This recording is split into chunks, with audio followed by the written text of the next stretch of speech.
sobre el borrador del proyecto de ley famoso del ministro de Justicia, Eduardo Montealegre.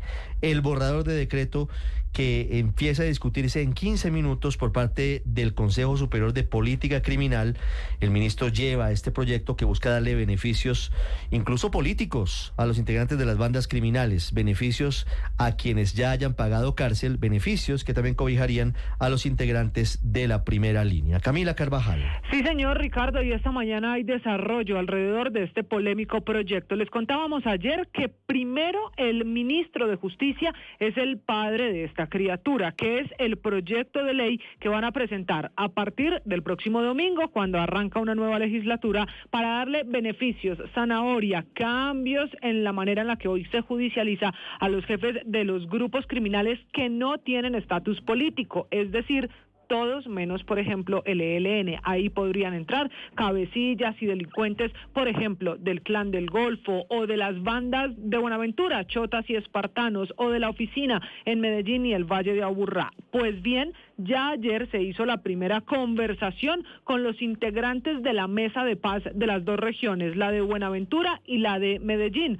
lo que el gobierno llama la paz urbana, pero está por comenzar en 15 minutos, la cita es a las 9 de la mañana, la reunión del Consejo Superior de Política Criminal del gobierno. Allí tienen asiento el presidente de la Sala de Casación de la Corte Suprema de Justicia, el presidente de la Sala Administrativa del Consejo Superior de la Judicatura, la señora fiscal general y el fiscal de la Fiscalía Penal Militar, la Defensoría del Pueblo, también el IMPEC, la USPE, el DNP, el ICBF, la Agencia de Inteligencia, la Procuraduría, la Dirección de la Policía y algunos parlamentarios. El objetivo de este encuentro será, de nuevo, que el Ministerio de Justicia profundice sobre ese proyecto. Antes de la reunión, a todos les enviaron, Ricardo, el borrador, un documento que, si bien aclaran, es borrador en construcción y podrá cambiar dependiendo de las conversaciones que se tienen en las reuniones que está liderando el propio ministro Montealegre.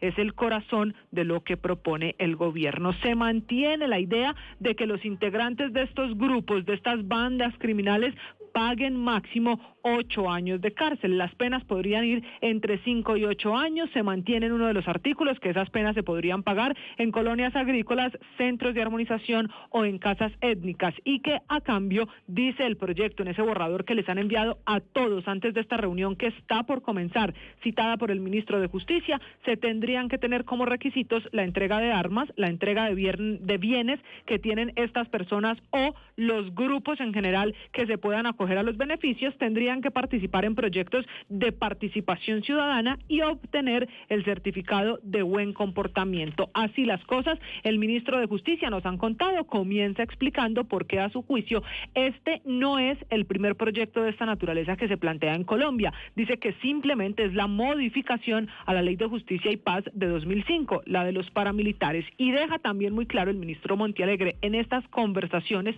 hoy la segunda, que esto aplicaría para todos sin importar el delito, que lo que busca al final es garantizar que se acaben esas bandas criminales, sobre todo en la famosa paz urbana, la que se siguen negociando en esas dos mesas, las de Buenaventura y las de Medellín. Así que atentos a esa reunión del polémico proyecto que comienza cada vez más cerquita, en 10 minutos. Aunque estoy de acuerdo, Camila, con lo que dijo Héctor hace algún rato, que esto no tiene mucha posibilidad de salir adelante en el Senado, en el Congreso de la República, sí resulta muy preocupante que el gobierno nacional insista en un proyecto que busca darle más beneficios y gabelas a los peores criminales, sobre los que hay, sobre todo, unos puntos muy polémicos, Héctor, si los hemos venido comentando.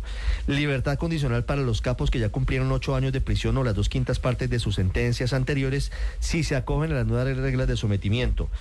Pena máxima reducida sin importar el crimen. Los máximos responsables de bandas tendrían una pena máxima de entre 5 y 8 años. Penas alternativas, porque no serían cárcel, porque podrían ir incluso a colonias agrícolas o centros de armonización. Quienes no son directivos o cabecillas, jefes de bandas, tendrían mecanismos anticipados como penas de 2 a 5 años de cárcel. Eso no lo sabíamos. Para reincidentes, le digo, se plantea una pena alternativa de libertad privativa por un periodo mínimo de 8 años y no superior a 10, siempre que firmen un acta de compromiso antes de 6 meses de la entrada en vigencia de la ley. La sanción no podrá ser inferior a la del régimen del cual fueron excluidos, y salida de la cárcel para condenados por la protesta social, incluyendo los integrantes de la llamada primera línea. En eso estamos, Héctor. Sí, pero la pregunta sigue siendo la misma, que es ¿a cambio de qué? Todos esos beneficios, ¿a cambio de qué? Entonces, pues unas personas que están en la cárcel y que están en la cárcel hace algún tiempo, incluso algunas hace varios años, pues ¿qué pueden ofrecer en términos, digamos, de desarme o de entrega de una organización criminal, de una organización armada criminal? Pues no, a mi modo de ver, no pueden ofrecer ni garantizar mucho, y todo esto tendría que ser previo a un proceso de, comillas, negociación que identifique las personas que pertenecen a las organizaciones armadas. Entre otras cosas, ahí hay unos beneficios a personas que no son los, comillas, jefes, y a esas personas les ofrecen unas penas privativas de la libertad de 2 a 5 años, sí, que privativas es entre comillas, porque usted sabe que las penas de menos de 4 años en Colombia son excarcelables. No significan, claro, son excarcelables. Entonces, en realidad, todas estas personas, digamos que lavarían su prontuario criminal y quedarían libres. Claro, por cuenta de una circunstancia, y es que la justicia colombiana no es capaz de probarles un delito distinto al de la pertenencia de la organización criminal, al del concierto para delinquir. Pero a mí sí me parece que siempre va a estar rondando la pregunta, y hasta ahora no tiene ninguna respuesta satisfactoria, que es: todos estos beneficios son ¿a cambio de qué? ¿Cuál es el resultado? ¿Se van a entregar 50.000 personas y van a entregar armas, personas en Buenaventura, en Medellín, en el Catatumbo, en otras partes de Colombia donde hay, bueno, en muchas otras partes de Colombia donde hay organizaciones armadas, el Clan del Golfo, en fin? Pues si fuera eso, pues lo podemos pensar, pero lo que pasa es que no hay ninguna posibilidad de que eso pueda ocurrir, porque entre otras cosas estamos frente a una situación que hemos mencionado varias veces, que es el de la violencia anárquica. Realmente no hay una sola organización armada, no responden a estructuras piramidales, y por lo tanto yo no veo quién pueda ofrecer pues unas entregas que justifiquen el reconocimiento de los generosos beneficios que aparentemente está dispuesto a ofrecer el gobierno, si es que 8 de la mañana, 53 minutos. Ricardo, no le veo futuro, no le veo apoyo de la fiscal general, no le veo apoyo de las altas cortes, no le veo apoyo del Congreso, pero insisto, sí inquieta y mucho que el gobierno nacional siquiera tenga la idea de presentar un proyecto como estos al Congreso de la República y de la sociedad colombiana. Y con tanto bombo, Ricardo, porque es que los cuestionamientos desde el punto de vista jurídico son clarísimos en cuanto a principio de legalidad, beneficiar y reconocer las víctimas, el valor de la verdad, en fin, hay muchas cosas que jurídicamente se cuestionan, y políticamente ha generado mucha reacción. Pero si conectamos el tema político de aprobación en el Congreso con lo que hablábamos esta mañana de cómo se están transando las cosas en el Congreso, sí genera mucha preocupación, porque si van a cuadrar al uno y arreglar al otro para aprobar esto, eso sería muy grave. Y ya vimos que todos aceptan que ese es el modus operandi que existe entre el gobierno y el Congreso. 8:54 minutos. Luis Ernesto. Yo coincido contigo que no hay ninguna posibilidad de que esto se apruebe en el Congreso. Sin embargo, hace algo muy importante la iniciativa del gobierno, y es que por primera vez sincera una realidad que hemos estado evitando, y es que en todos los procesos de paz estamos negociando los colombianos con traquetos, con narcotraficantes. Así se pongan la escarapela de ser beligerantes, llámese FARC, llámese ELN, llámese autodefensas gaitanistas, llámese paramilitares. Todos los gobiernos que han adelantado procesos de paz lo han hecho con organizaciones no solo delincuenciales, sino con organizaciones narcotraficantes, y que como estrategia usan la lucha armada o la idea de una supuesto insurrección como beneficio jurídico. Entonces, sincerar la conversación aquí y que el camino para cualquier tipo de negociación, porque yo creo que el Estado sí debe seguir negociando, consiste en una forma de sometimiento, en una forma en la cual se concedan beneficios incluso para legalizar parte es que, de Luis las Ernesto, fortunas, ya están sometidos, como lo hicieron en Estados Unidos. Ya en están su en la momento. cárcel, Luis Ernesto. De acuerdo, pero aquí se trata de cooperación. Aquí se trata de cooperación para otro tipo de sometimiento, se entendería. Pero buscar lo valioso, insisto, es que en Colombia empecemos a hablar sí de procesos de sometimiento a la justicia con algunos beneficios, por ejemplo, en cuanto a la entrega de las fortunas y que una parte de ese dinero puedan tenerlo, como hicieron los Estados Unidos en su momento con los grandes capitales de las mafias, y que lo que terminó fue en reducción de la violencia y en que sí hubo un blanqueamiento de ese es el gran problema, esa es la gran duda, muy importante, Luis, para el Estado. La gran duda, Luis Ernesto Álvaro, es si estos criminales en la calle van a dejar de delinquir. Evidentemente no, son criminales, son delincuentes profesionales, Álvaro. Sí, es muy difícil que el país crea en eso. El tema de los esfuerzos de paz en Colombia y en todas partes es muy de ciclos. Yo creo que ese ciclo se está cerrando porque obviamente el gobierno Petro, siendo de izquierda, no iba a tener como bandera la autoridad. Tuvo la bandera de la paz, pero es que las condiciones del país cambiaron, porque ahora paz con solo narcotraficantes sin interés político es muy difícil. En un futuro, de pronto México y Colombia terminen en eso, pero yo creo que está agotado el ciclo de esfuerzos de negociación en este momento. Viene un ciclo de énfasis en autoridad. Después de que ese ciclo se termine o no tenga mucho éxito, se podrá volver a hablar de negociar con narcotraficantes, pero eso para los colombianos y para el mundo pues es muy difícil de creer, porque pues una cosa es, y se vio con las FARC, que sí había unos ideales políticos y esa gente estuvo dispuesta a desmontar una organización, pero sin ese argumento político es muy difícil.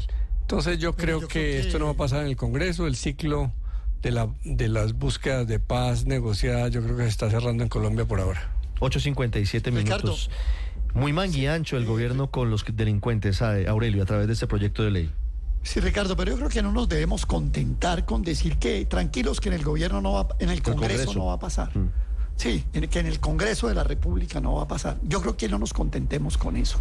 Ese proyecto no puede tener lo que se llama licencia social. Ese proyecto es un proyecto que tiene demasiadas aristas que contradicen lo que son las garantías que los ciudadanos en general debemos tener frente al contrato que hemos firmado todos los colombianos de no utilización de la violencia para nada. Usted recuerda el dato del doctor Edgar Rebey de que en Colombia en los últimos 100 años, digamos, se han firmado más de 80 convenios de estos porque coger las armas sí paga en Colombia, cualquiera sea su motivo. Unas son razones políticas, otras son razones de otro índole y hasta razones criminales. O sea, en Colombia se está seguimos sentando el precedente de que coger las armas y hacer violencia y matar sí paga. Yo creo que el país no puede contentarse con decir, no, tranquilo que en el Congreso no va a pasar. No, ese proyecto no tiene licencia social. Y hago una pregunta, y una vez, bueno, ya lo de víctimas se dijo, pero de una vez más pregunto yo, bueno, y los señores favorecidos, en caso de que lo logren, políticamente, ¿qué van a hacer en las próximas elecciones? ¿Por quién van a hacer campaña? ¿A quién van a apoyar? Hay declaraciones de Carlos Pesebre, creo, diciendo, no, pues nosotros somos escuchados por las comunidades, entonces nosotros ya hemos operado y pues seguramente opinaremos que quién es o quién no. Esto que está aquí pasando no puede pasar de agache, así sea que se hunda en el Congreso. No hay licencia social, no puede haberlo. La sociedad colombiana tiene que negarle la licencia a este tipo de cosas. Dicen que no hay que extraditar, y yo estoy de acuerdo con que no hay que extraditar, pero usted no puede dejar de extraditar y que en Colombia también haya impunidad, porque entonces eso sí se vuelve ya el colmo de los colmos. No extraditemos, pero que paguen en Colombia los crímenes que tengan que pagar. 8:59 minutos. Esto tiene un contexto complicado y es que se produce luego, se conoce este proyecto de ley, este borrador, padre, sí, después del tarimazo del 21 de junio. Tarimazo en el que el presidente Petro autoriza la salida de 9 capos jefes de bandas delincuenciales de Medellín para que lo acompañen a él en tarima. Ahí estamos viendo las imágenes. No, yo creo que esas no son. Tarimazo que además se dio, Ricardo, después del vacío. Ahí no se ven los capos. Del vacío de información del presidente en Manta. Recuerde que eso también está. Ahí no los vemos, pero al lado del presidente, en esa imagen, al ladito de la tarima, están los jefes de las bandas. ¿Sabe qué me preocupa a mí? Ahí están los jefes de las bandas. Los jefes de las bandas, según todas las informaciones de Medellín, llevaron presionados a muchos habitantes de las comunas a llenar la Alpujarra para ese evento. Correcto. Entonces, ¿de qué estamos hablando, Alberto? A mí ¿Estamos hablando de qué? ¿De qué estamos hablando? Exactamente, eso es lo que me preocupa, la presión que se puede hacer sobre la sociedad, porque es que es una presión de armados contra personas que están desarmadas. Entonces, ojo que en las negociaciones siempre hay presiones. Y yo no sé, yo no diría que en el Congreso no pasa. Es que ustedes no saben cómo son estas personas presionando, políticos presionando, secuestrando, amenazando, Ricardo, haciendo tráfico de personas. Saludo en segundos a la dinámica del crimen nuevamente en las calles. Saludo en segundos a la exministra de Justicia de este gobierno, Ángela María Buitrago. La gran paradoja, Ricardo, es que el hoy presidente Gustavo Petro se destacó en la política nacional justamente por denunciar como congresista los vínculos entre el paramilitarismo y la política.